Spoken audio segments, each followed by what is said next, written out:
Thank you for having me, Sam. I think for the last 3 years, we've been talking about the left tail risks in China. It's now time to start talking about the right tail risks. What can go right in China instead of endlessly talking about what has already gone wrong.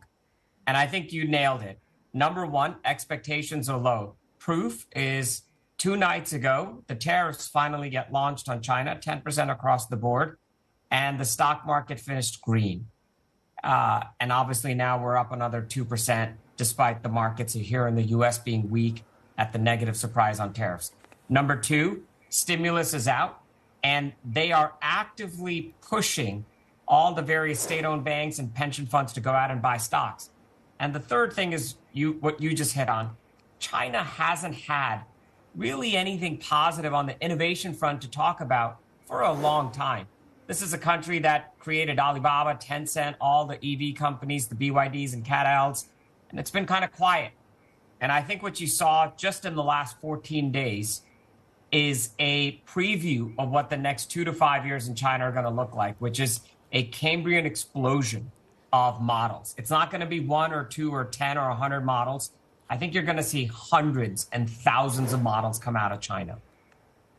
Yeah, you wonder if it is a case of a quiet achiever or this is fundamentally symptomatic of accessibility issues over in China as well. But do you believe that what we're seeing as far as the AI trade is concerned and the excitement around what the Barbers are doing and, what China could potentially have up its sleeve, given that DeepSeek sort of came out of nowhere? I mean, if you were in the know, you probably had a fair idea that this was going on.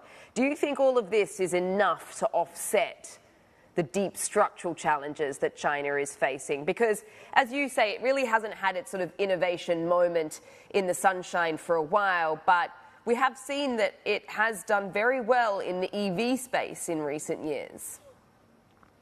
I think innovation is just about the only thing that can drag a country out of its slump. That's how we in the US got out of 08 and 09. And you saw a NASDAQ run after the GFC that you've never seen before.